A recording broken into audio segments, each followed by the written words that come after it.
Being a founder has made me simultaneously much smarter and much dumber. Welcome to Taste. I'm your host, Kelly Kim.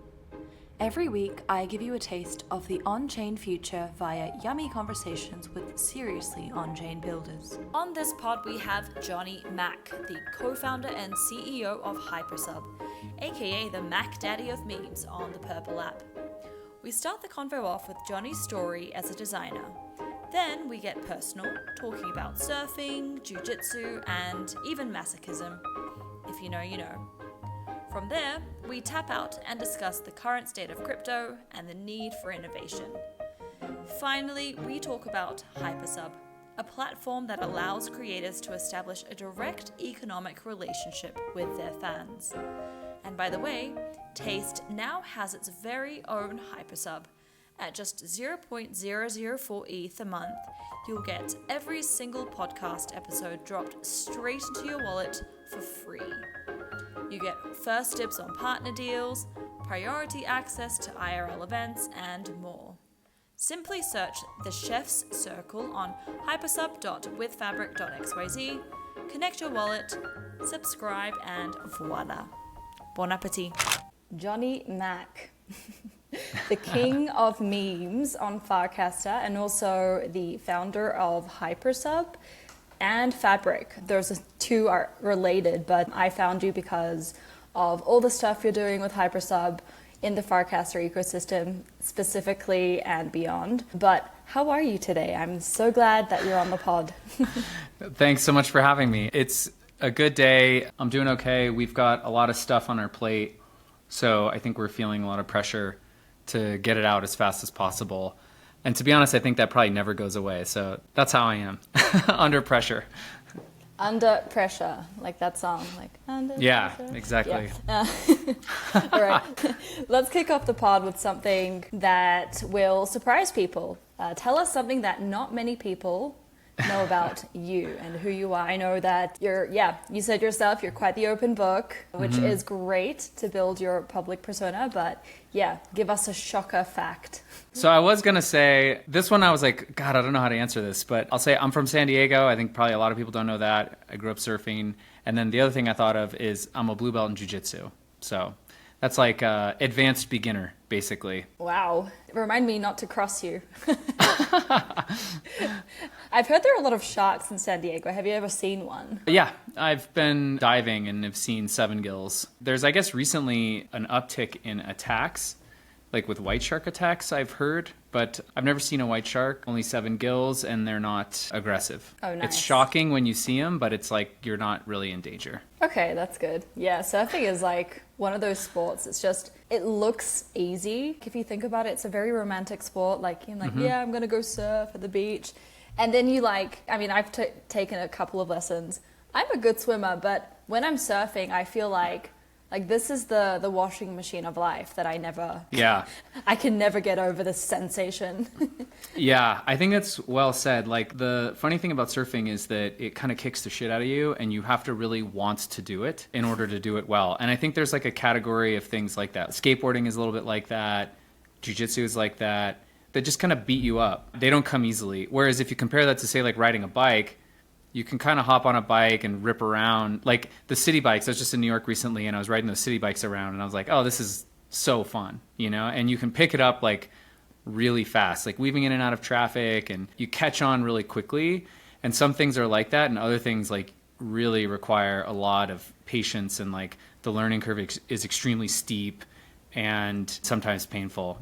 Surfing is definitely like that. Yeah. And it's highly perishable too. Like if you don't surf for a little while and then you paddle back out, you're like, oh man, a lot of the skill will go away like much faster than with other things. Really? I've heard that surfers, when they're out there, they have like a secret language. Are you fluent in surfer language? Yes. Nice. Do you still surf? I don't live by the water anymore, but I have family in San Diego, and when I visit, I'll typically go surfing. And I'd like to spend more time out there. I mean, my kids are getting like a little bit older, like I have a toddler, and he's starting to get to the age where I'm like, okay, it's time to take him out and show them the water. So Wow. I hope to spend more time at the beach soon. Nice. And why jiu-jitsu? Who did you want to protect yourself from or beat up at the time? You know, it's funny. That was not my entry point, was like self-defense. Like I didn't care about that really. So at the time, and still now, I was like really into climbing. And a friend of mine who was like an elite climber started getting into jiu-jitsu, and he was like, oh yeah, it's really good for movement. As you progress in climbing, the hard part becomes movement technique and being like a really good mover and like fluent in moving. And jiu-jitsu is amazing for that. And so he was like, oh yeah, I feel like it's making me a better climber. So I was like, oh, that's cool. And I had a buddy who kept trying to get me into it. So those two things happening at the same time made me be like, all right, I'll check it out. And a lot of what I'd seen of jiu-jitsu was just like not interesting to me. It's like very macho or sometimes like very dogmatic. And I was just like, man, I don't care about that. But my buddy was like, no, you got to go to this gym. And I was living in Seattle at the time. He's like, it's Seattle Jiu-Jitsu. And so I was like, okay. So I walked in. It was this like tiny little room. And it was like black mats, white walls, and they were blasting Metallica. And everyone was in a black gi. And I was like, this is for me. This is my vibe. And the owner of the gym was a lot like me, like grew up listening to punk and hardcore, was into skateboarding, and he was a designer as well. And so it was like the culture that he created is sort of what drew me in. And yeah, you know, you can kind of make it what you want, and he did. And that's sort of what I think kept me coming back, is just the vibe and the culture that he built. Yeah, awesome. But you can still beat people up, right, if you wanted to, or like at least protect yourself. It depends on who it is. Yeah. That's a nice benefit that comes with it. Is, you know, there's a confidence I think that you get, which is intoxicating for a lot of people. You just get comfortable in certain situations that I think most people would be uncomfortable in. And that's what I liked about it. In fact, that's what I like a lot about surfing. It's what I like a lot about climbing. Is I place a high value on being calm under pressure.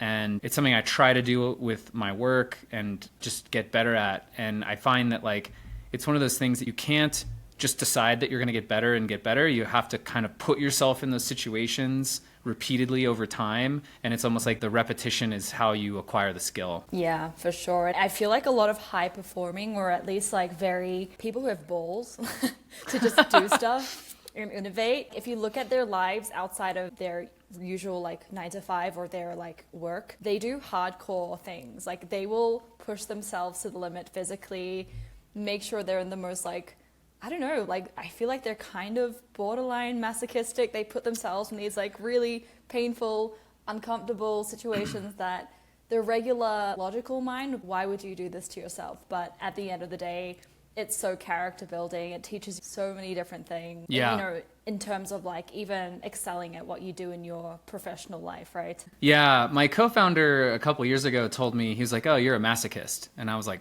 what? What are you talking about? No, I'm not. Doesn't make any sense.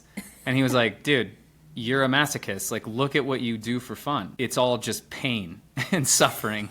And I was like, no, that's not right. And then like the more that I thought about it, I was like, shit, I think he's right, actually. I don't know. It's like type 2 fun is what I enjoy. And then there's that funny clip that was going around of Jensen Huang, the founder and CEO of Vidya. And he just talked about pain and suffering and how he's like, yeah, we as an organization just like need to like pain. And I remember like listening to that and being like, yeah, that's base. I like that.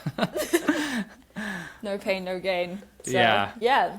Is there a club or a channel for masochists or like pain lovers? If you work in crypto, I feel like the entire industry, if you're still here and you're doing anything besides, you know, meme trading, I think you're probably feeling some pain right now. Exactly. We all deserve that badge of masochism. Yeah. For having survived. I'm curious about your PFP, by the way. Just looking at it now, it's a yellow, not a Simpson. What is it? Yeah. It's, so actually I have it right here. Hold on. It's a great book by this guy named Russ Roberts. Oh, nice. I didn't know that was Adam Smith. Yeah. So it says, it's how Adam Smith can change your life. And so the reason why I picked it, I mean, the first reason why I picked it is because I just like it. I think it's funny. And it's a funny mix of things. Like it's this classical image, but it's yellow. It's like this bright yellow. It's got this like black and white kind of high contrast, and then he's got the Ray-Bans on. So it just felt kind of punk and kind of modern. And I think when you're picking a PFP, you're kind of trying to find something representative of you. And when I looked at that image, I was like, oh, that's kind of like, I fuck with that vibe, you know, that's what I try to embody. And so I was like, okay, that's what I'm gonna go. And I also felt when I was thinking about this like seriously, because for a long time I thought social media was just like cringe and I didn't want any part of it. And then when I started Fabric, I was like, okay, I need to build like an audience, because you need distribution, you need a megaphone, so that when you're launching new things and you're telling people about it, that there's like people who care. And so, okay, I'm gonna create like a persona like online. And so who has personas that I like and that I think make sense? And so I just kind of looked at all these different people, and I'm like, in every case they have like a very unique PFP that's like very much their own, and it's not part of a collection, it's not like generic, like it's. And so I thought that was a good fit. And then the other thing, which is kind of actually, Russ Roberts has a podcast called Econ Talk, and it's great. And that's how I first heard of Bitcoin in 2014 and got into crypto. So I just thought it was kind of a funny coming full circle.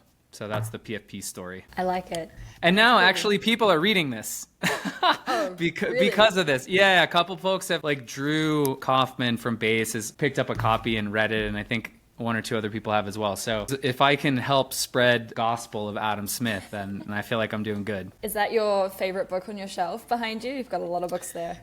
So it's not. There's another book. Hold on, I'm going to grab it because I love it so much.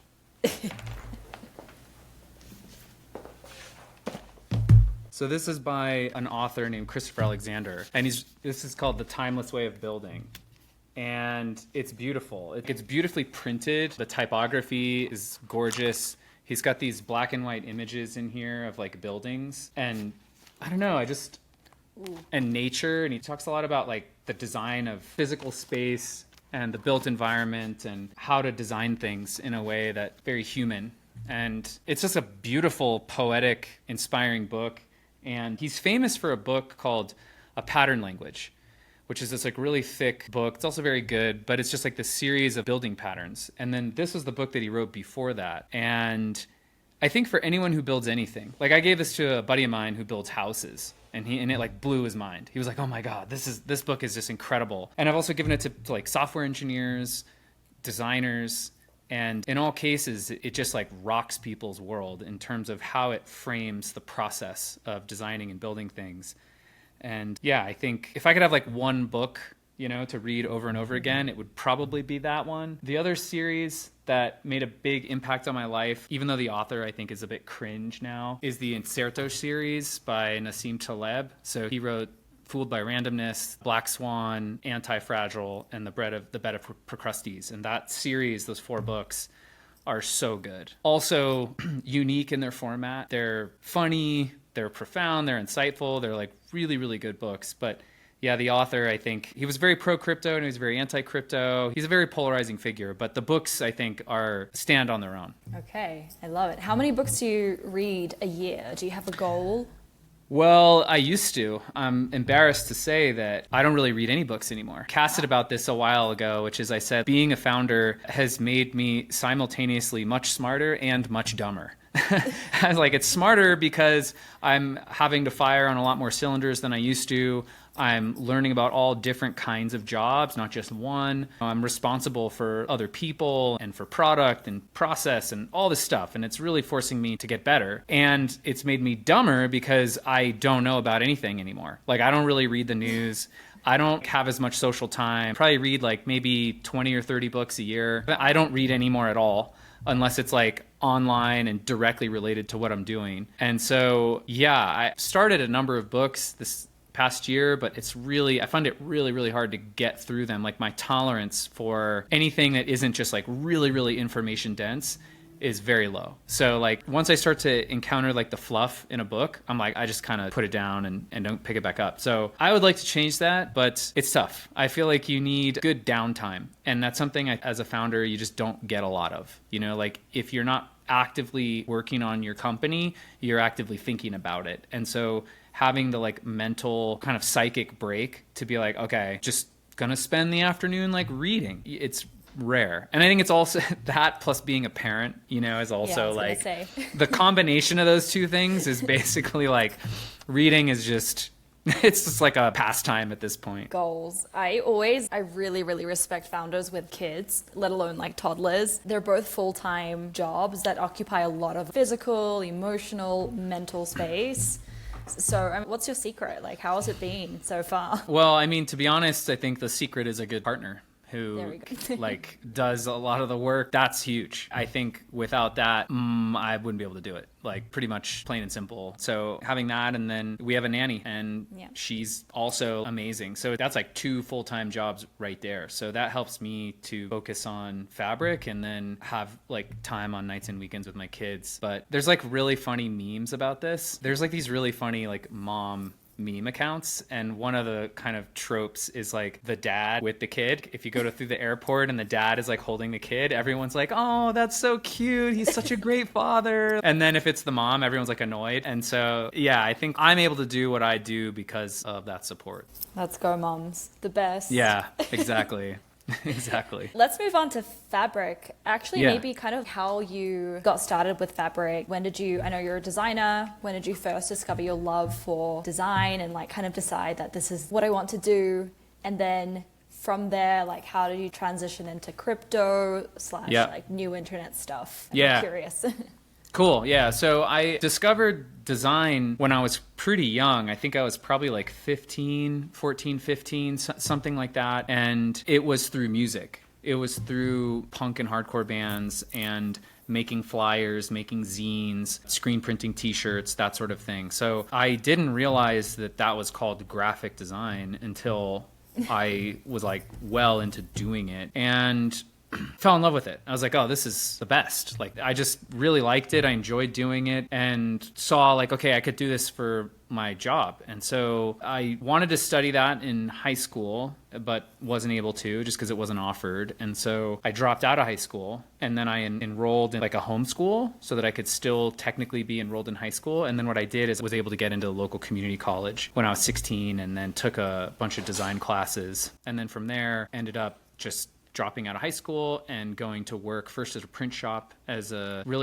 printer more so than a designer. And then from there went and worked for Shepard Fairey, who's kind of a famous designer. And then that was kind of started my design career. And then I think around 2006, 7, 8, like that time frame, started getting into making websites just because I thought like, okay, this is sort of where things are going. Web apps had been around for a long time, but most of my experience with the web was just this kind of like one way, like consuming information. But I think I started seeing more like, oh no, like apps on the web where it's like two-way, where it's like you're not just consuming, you're actually creating, you're publishing information. I started like thinking, okay, this is probably where I need to go, is more into like UX design. And so was freelancing, working for small agencies as a subcontractor, having my own clients, and then eventually got a job at HP and worked as an interaction designer there on WebOS, and then went to Google for a number of years, worked on a bunch of stuff there. And then like I got into Bitcoin in 2014. And then early 2017, I was like, okay, Ethereum is like really interesting. Like smart contracts are really fascinating to me. And I made the decision like, okay, I'm going to leave Google and I want to work in crypto full time. And so I went to Coinbase.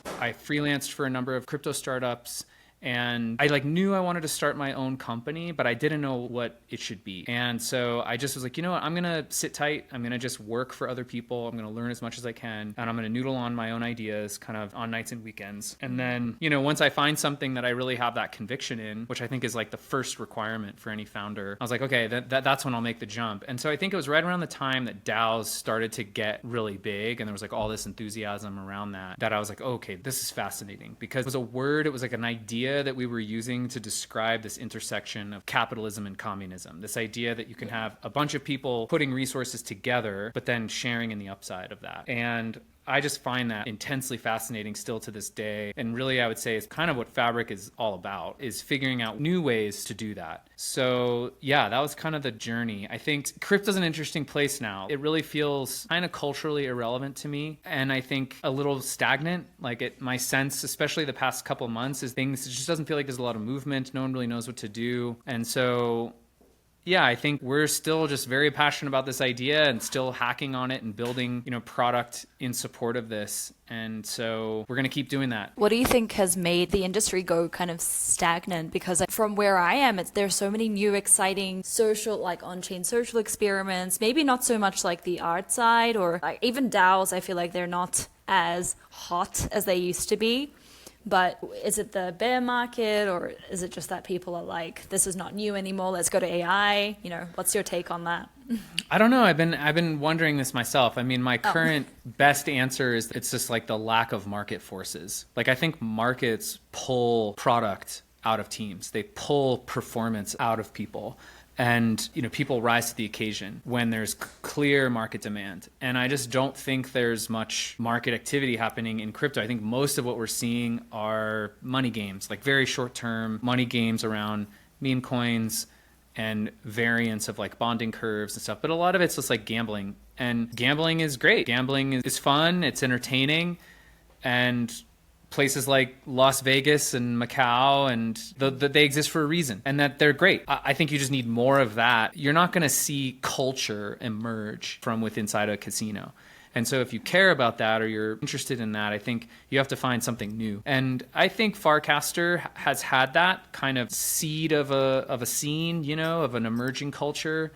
And there's all kinds of cool things happening kind of in and around that network. But nothing's really captured the attention or imagination of folks outside of that network yet. And I haven't seen much happening outside of it either. So I don't know. I think maybe it's new experiences, it's new outcomes that we still, as an industry, I think need to deliver on the promise. Because we have this insanely powerful thing, which is the EVM. It's this global computer that anybody can use. And it can maintain state, and what you do on one app can be leveraged by another app. There's all these really exciting primitives, but I still feel like I was thinking about this today. I was like, the EVM, it's almost like alien technology that we haven't yet figured out how to use right. That's sort of what it feels like to me. So you're saying there's a huge culture drought. We have this massive alien. It just needs to rain down on us. Yeah. We just have to figure out okay, what do you do with this tech, that's going to really capture people's attention and change the world for the better, or at least become this massive sort of a focal point for people to look at and care about. And I don't know. I'm trying to figure it out myself, but I feel like this is the kind of central question of crypto today and probably moving forward for a little while. Yeah, interesting. I feel like there needs to be a bigger alien. I feel like AI wasn't enough. People saw it coming. They already saw it in movies.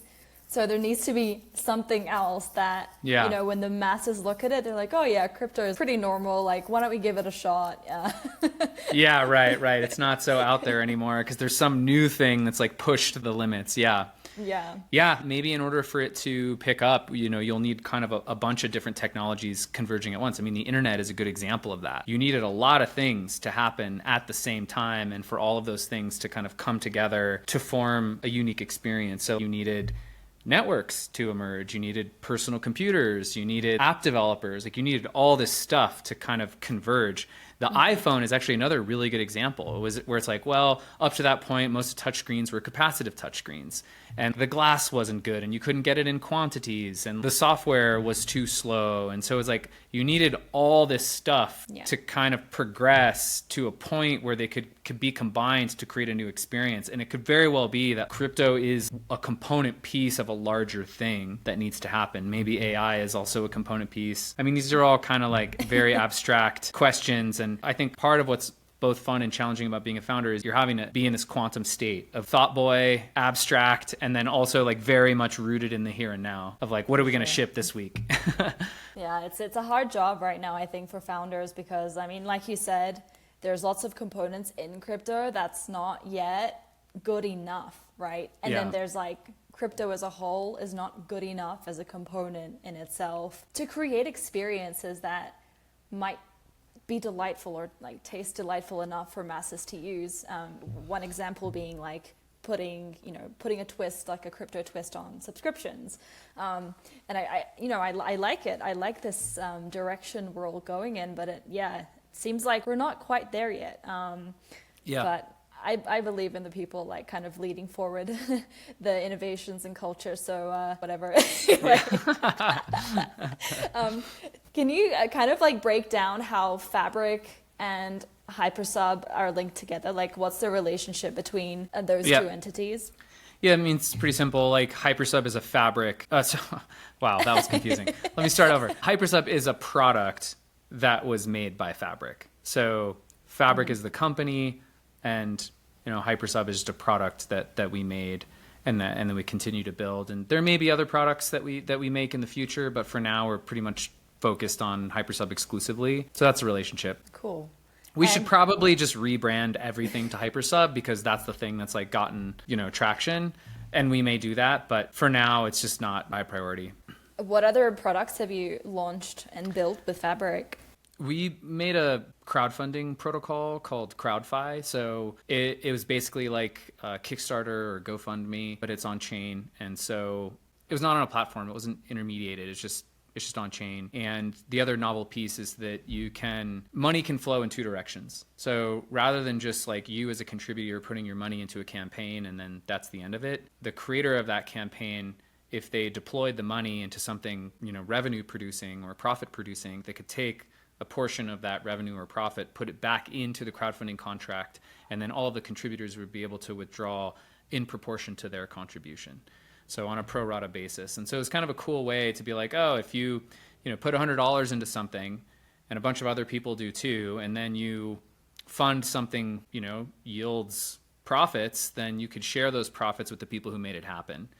This is like actually kind of an old idea. Like, this is something that Kickstarter wanted to do like a long, long time ago, but it's really hard to do that on like financial rails. And so we were like, oh, this is like the perfect technology to do something like this. So we built a protocol, we built a client that, is great, and people liked it and used it. I think it did maybe $125,000 of volume, 6 months or so. But I think ultimately we just didn't feel that was going to be the thing that helped us grow. So our attitude towards it now is it's really kind of like a public good, like if it's there and we maintain it, and if people want to use it, they can, but it's not like the focus of the company. I see. And then how did the idea for a Hypersub come up? Yeah, so it's funny. We're kind of sitting around in our hotel room at the first FarCon, and we were like, crowdfunding, it's just like not really the thing. Like, what's the thing? And so we were like, well, what are people doing right now? Like, we're in the middle of this bear market, but like, where is all the transaction volume? And we're like, God, everyone's just minting NFTs. And you were able to like mint with warps inside the Farcaster feed. So that was like a really slick experience. And like open editions and L2s were just kind of starting to gain steam. And so we're like, okay, we need to do something with NFTs, because it's just like a well understood mental model, and there's a lot of activity there. And we're like, okay, what do we do? Like, what are other people doing? And we're like, well, we don't want to just be like a Me Too product. So we got to do something new.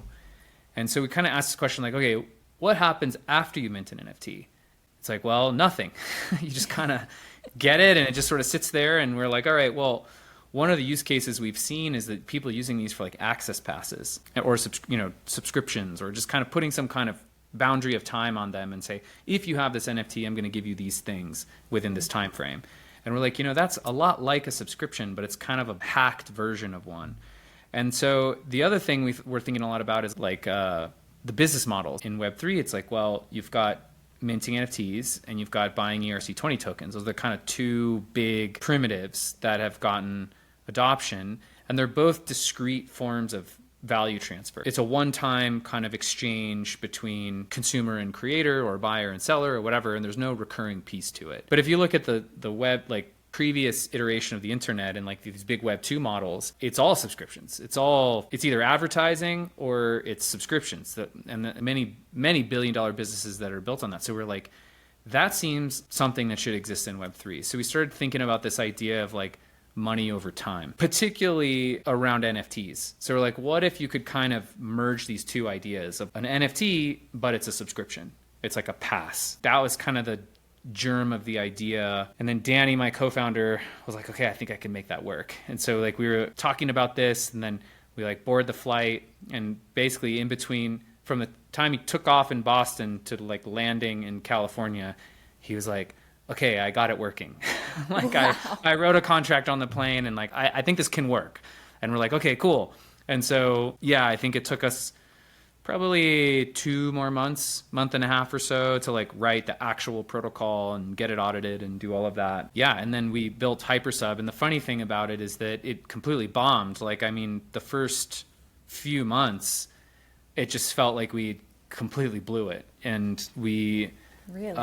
yeah, like it went over everybody's head, this idea of like a time bound, like a temporal NFT or a time bound NFT or time being on chain. It just like did not click. And I was in like full blown crisis mode, like just freaking out because it's like, fuck, we just spent all this time and money like doing this. We're like, all right, we're going to give it another couple months. And if it doesn't catch on, we're just going to scrap it all and build something else. And yeah, the one person who really, you know, took risk was like, fuck it. I'll do it and I'll try it, was Oxen from Farcaster. He's, I think, like Farcaster's kind of native artist. He did it, and actually, you know, he sort of seeded a version of this idea. He's like, you know, you guys built crowdfunding, which is cool. It's kind of like crypto Kickstarter, but like, what would crypto Patreon look like? And we were like, huh, you know? And so, you know, it kind of came full circle when he was like the first real user and the first one to really hype it up, and like forever grateful to him for that. But after that, it kind of started to click for people. They were like, oh, you can kind of just like pre-purchase mints and you don't have to chase stuff down in the feed, and you can support people over time on like a recurring basis. And there's this rev share model where you can, the earlier you support someone and the longer you support them for, you can get a portion of, you know, the subscription revenue that floods into the contract. And there were like all these other pieces that I think people kind of started to connect the dots, and it started to get a little traction. But I got to say, it's so funny because people are like, oh, congrats on Hypersub, all the traction you have. And I'm like, what? Like, I still feel like we're this tiny little speck in the ocean and we haven't really made any impact at all. So I'm grateful for like where we're at and how it has landed for people. But I also feel like, you know, we're so far from where we want to be still. Right. And where is it that you want to be, say, in like a month to like 6 months? Yeah. Something that both Dan Romero and Jacob from Zora have shared with me is like thinking in order of magnitudes, which is like, where are you? Are you 0 to 1, 1 to 10, 10 to 100, 100 to 1,000, and so on? And I find that to be like a very, very useful framework for thinking about how to answer the question you just asked, which is like, what's next? And for me, it's just like, get to the end of this order of magnitude. So if we're in the 100 to 1,000, it's like, okay, we have, call it, I don't know, 100 or so, like maybe 150, like active creators, like people that are publishing media on chain, or they're actively, you know, building community, or they're doing freelancing, or they're an app developer and they're using Hypersub for payments. And so I'm like, okay, how do we get 1,000 of those? You know, if that's our kind of band, like, how do we get 1,000? And I don't know what we're going to need to do to get 10,000 or 100,000 or 1,000,000. We can answer that. We can try to figure that out later. But for right now, for where we're at, how do we get to 1,000 active creators on Hypersub? That's the thing that I'm kind of obsessed with. And, you know, we've got a bunch of new features that we're launching. So like monthly recurring credit card payments is like a really big one that I think will help get us at least tens, but I think probably hundreds more creators. Yeah, and I have a couple other things that we're working on that we're not quite ready to share yet that I think will be a good push to getting us there. But that's like the main focus, you know, it's just getting that next milestone. Yeah, I like that. I like that. Instead of like kind of thinking of all of this, like this entire journey, then you'll be so overwhelmed. You'll feel shit, quite frankly. Whereas if you're taking like milestone by milestone, especially in our industry, I feel like you do need those like steps along the way and like tiny wins to keep you like fueled. Yep. That's a really good way to think about it. And you're currently kind of just targeting obviously like on-chain creators. Yeah, that's something that we kind of debate a lot, which is like, should we try to branch out and start supporting like less crypto native creators and use cases, or should we just kind of really double down on crypto? And to be honest, I don't have high conviction on one direction or the other. I think part of what's happening now is that the tech, the underlying like infrastructure is just getting better and better. And so it is allowing these dividing lines to blur a little bit. Like if you look at Zora has been doing with their mobile app, and like what Foundation has been doing with their mobile app, MoshiCam, Surreal. There's a lot of companies where, I mean, the UX is phenomenal. It's very polished. And it doesn't feel like crypto. And now, is that because these companies are moving away from crypto, or is it because crypto is just getting better? And I think it's a little bit of both. And so, we've been thinking a lot about that, which is like, what's the right balance of UX and tech, and like new features to build. At the end of the day, I think none of this shit really matters. It's like you want adoption, you want growth, you want to give the market what it wants. And I think, crypto is an enabling technology. If it helps you get there, great, then use crypto. And if not, then don't. Like, we're not maxis about, oh no, it all has to be on chain. It's like, put on chain what makes sense to be on chain. And if there's things that but don't try to fit a square peg in a round hole. If it doesn't make sense, don't do it. It's not obvious though. It's like not at all obvious, like what things go where. And that's part of what makes, I think, this work fun and challenging, but also hard. Yeah. For say I'm completely on chain, sorry, not completely, but I do a lot of stuff on chain as a creator. In my creator stack, do you have like a list of recommendations of what a stack for like an on-chain podcaster might look like? For example, I mint my pods on pods, distribute via Boost, but do you kind of have like a cookie cutter? Yep. Those are two great pieces. I mean, the other things that I would add is like being active on Farcaster, having a channel where you post about, who you're talking to, what you're talking about, process pieces, like whatever, screenshots, clips, just as a kind of like a log of your progress and your work, I think, and engaging people to, have discussions with you and ask questions. I think that's super powerful. It's having like a Farcaster channel, potentially a group chat as well, depending on how active people are. Twitter too, I think, is valuable. Like, I don't spend as much time on Twitter, but there is a crypto community and culture there. I mean, it might be out of touch and cringe, but it's there.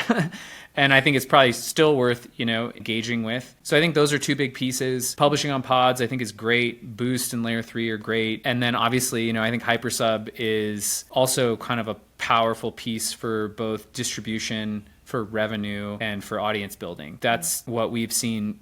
People get a lot of value out of it for those things. So I think those would probably be my go-to for podcasts. I think that's like kind of the go-to stack right there, not including the like technical, tools and stuff to actually make the podcast. But for distribution and audience building, I think that's a good stack. And funnily enough, like you can actually, the people that are doing this are actually making a lot more money on their podcast than they are if they just like use Spotify or whatever, it's actually quite profitable. So like I just created my Hypersub the other day, and I think my mind, like my thought process while I was creating it was like, this is so clean. Like this is kind of, instead of having like a lot of NFTs, like it feels very messy, especially like if you're a one person team managing like all of your like your audience and like the profit you make. It's super messy. And I was like, this is really a clean way and a fun way to engage.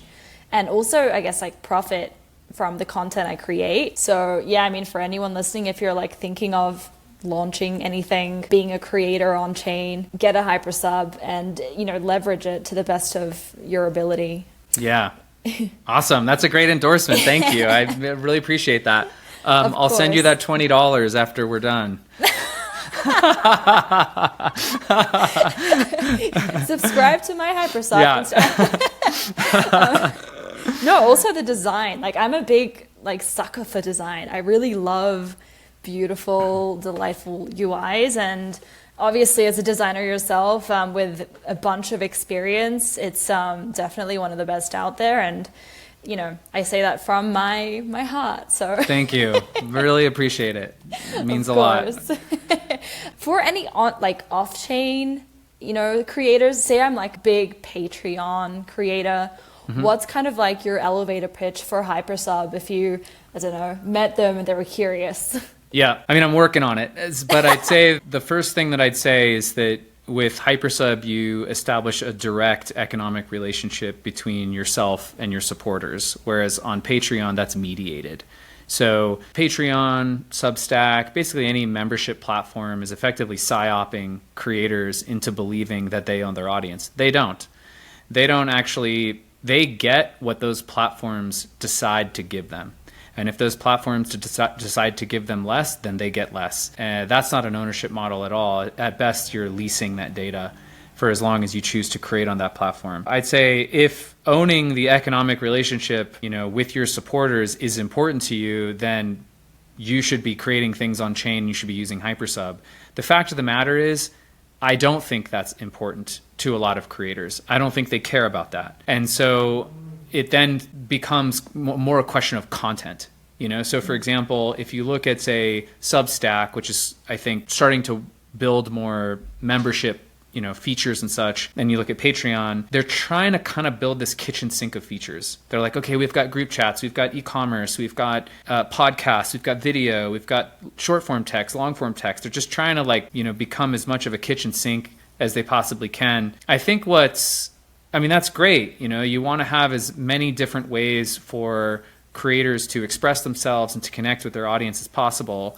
The problem, though, is that you're actually constrained by what the platform chooses to support. So if you want to do events, you're kind of shit out of luck because those platforms don't support events. So what you see is these large platforms that are kind of becoming these little ecosystems unto themselves. If you look at Web3, it's very different. It's like you've got many different apps and services, and they're all kind of interoperable with each other, at least in theory.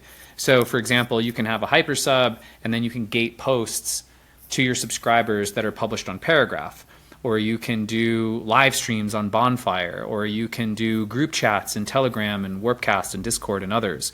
And so the way that I'm kind of thinking about this now is that you almost have an ecosystem that's emerging in Web3, and you have platforms that are competing in Web 2. And the question is, can the ecosystem mature fast enough to compete with the platforms, and can the platforms build enough features to compete with the ecosystem? That's kind of how I'm seeing the world now. And I will say, I don't have a lot of nice things to say about crypto, to be honest. I think that a lot of the builders in crypto right now are thinking in this very platform-centric approach, which is sad to me because I feel like one of the material competitive advantages that we have is that we are interoperable. So for example, if you look at Farcaster, one of the things that led to its growth were frames.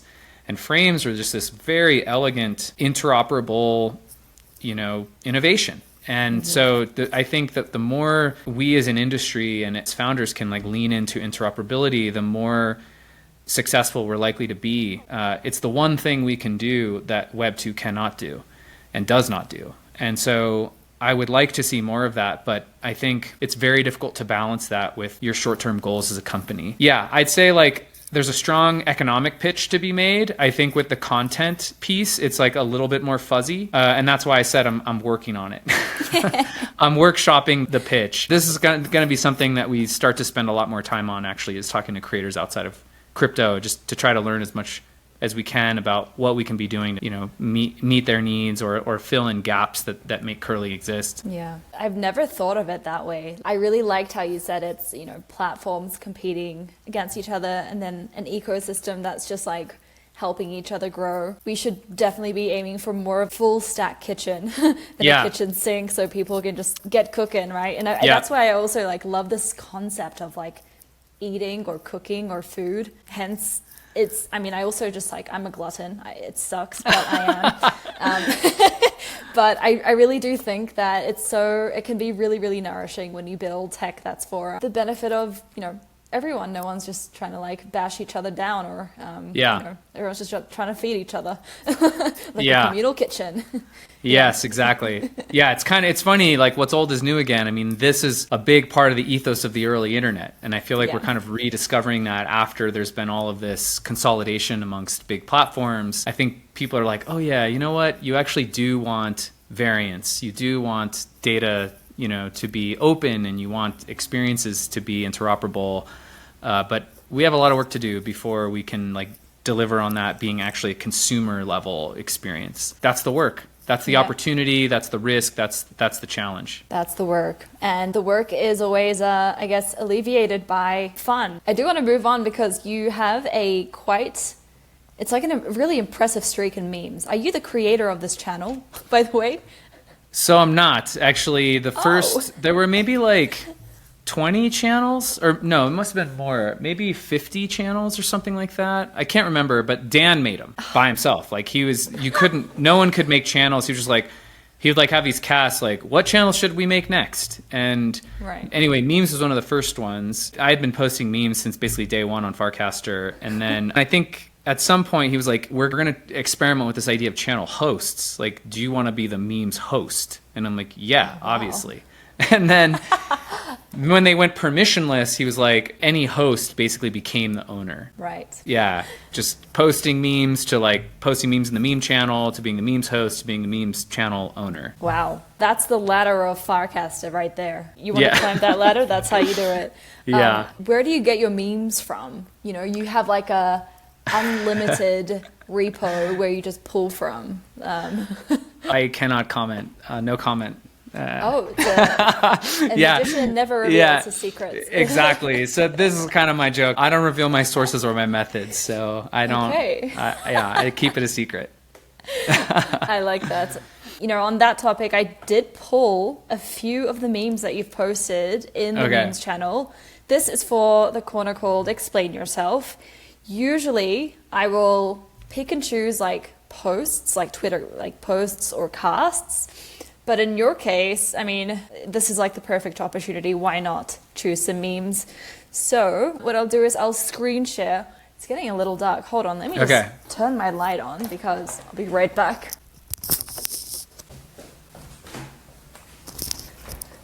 Yeah, it's like that time when things just get dark and you can't control. All right. Actually, this first one is a cast. Oh, that was the last one, but the order got mixed up. So let's start with this. Why not? Can I ask for mackerel recommendations in this channel? Yeah. Yeah. Okay. So this is the sardines channel, which Horsefax created, and there's a corresponding sardines chat. And I asked in the chat for mackerel recommendations because there's like 20 people in this chat, and they all take like canned fish extremely seriously. And then Horsefax was like, hey, we're trying to get better content on the network. So like if you cast this in the channel, then I'll reply. So I'm like, okay. So that's the story for this cast. I got to give a shout out to Horsefax for nudging me to cast this publicly. Love it. Did you get good mackerel recommendations? I did actually. Channel? Yeah. I'm actually going to do like a big order and go and test everyone's recommendations. No way. Okay, cool. Next one. Happy Sunday. I don't know, I'm just focusing on me lately. Yeah, so that pretty much says it right there, right? Like, that's my Sunday. A little bit of like coffee, some reading, some work, a little workout. I try to find memes that kind of are related to how I'm feeling or what I'm doing. So I thought this was like a good Sunday meme. This ended up in the Sunday folder, so that's why I casted it on Sunday. Love it. It's very wholesome. I mean, it's always like animals doing stuff that they shouldn't be doing is always like, it's a crowd pleaser. Yeah. Yeah. Okay. Awesome. Next one. You're so quiet. What's on your mind? Big scenarios. Oh man. Yeah. So the cast here says crypto founders. And I feel like every crypto like a hallmark of crypto founders is that they overthink things, like way overthink things. And so one of the pieces of advice that 0x Designer and Coop both gave me kind of independently was they said, less galaxy brain, more smooth brain. And so that's become like this mantra. And now we refer to like galaxy braining things as like a negative and smooth braining as like a positive, which is just like dumb it down, make it simpler, don't overthink it. And so I think a lot of crypto founders tend to really go down this rabbit hole of like crypto economics and crypto incentives and all these different crazy schemes. And it's like, dude, what's going on here? This is actually mapped to something that like, real people want to do. So that's the joke with this meme. I like it. Okay, no galaxy brain, just smooth brain. Yeah. Nice. The last cast that I had pulled made me really happy because my friend Blake and I, he's the co-founder of Myosin, a marketing down. Mm-hmm. Our entire IG feed is raccoons. Like we have an obsession, and I feel like you do too. So yes, yeah. Raccoon and possum memes are, I think, like a great meme genre. Damn, I exist. Yeah, pretty much. I mean, I think this might have been a Monday morning meme. I can't remember, but sometimes it's how it is. You know what I mean? You wake up in the morning and you're like, God damn, okay, here we go. I think the best memes capture a thought or a feeling that a lot of people have, but haven't quite articulated, and certainly haven't articulated in like a funny way. And I feel like this is certainly one of those things that like a lot of people see and immediately are like, oh yes, I have thought that, I have felt that. And so there's like this instant recognition of like, okay, that's funny, like that expresses something that I too have felt. So this is how you felt. This raccoon that looks like he's about to, I mean, depressed raccoon. Yeah. I like it. Yeah, memes are like, I don't know, my pick-me-up between therapy sessions. I look to them for solace or consolation. Same. Yeah, so, me too. It's a good sign. It's a high signal for like judging someone, right? Do they speak in memes or not? Oh, totally. Absolutely. Yeah, I for sure judge people based on the memes they post. I love it. Cool. I mean, Jonny, this was awesome. I know we're at time. To kind of wrap up, do you have any like last quotes, famous last words, or where can people find you? What's coming up? How can they find your list of books that you've read in your entire life? And oh man, I don't think I have that out yet, but I should. I can't. Yeah, should. I don't know yet. I'm on Warpcast as nonlinear.eth. I'm on Twitter as _nonlinear, and obviously hypersub.xyz is where we are featuring new creators, new Hypersub subscriptions and memberships and so on. So yeah, that's kind of where I hang out on the internet. And if you're a creator and you have questions or you want a demo, send me a DM or an email and we'll set it up. And if you want to enjoy some fun and wholesome memes, then go to the memes channel on Farcaster. Yeah, for sure, the memes channel. That's where you'll get like the real Jonny, his real thoughts. That's right. Amazing. Well, I really enjoyed this, and again, thank you so much for jumping on the pod. I hope to see you around the world. Yeah. Sometime. Sounds good. All right, thanks for having me. Bye. Bye.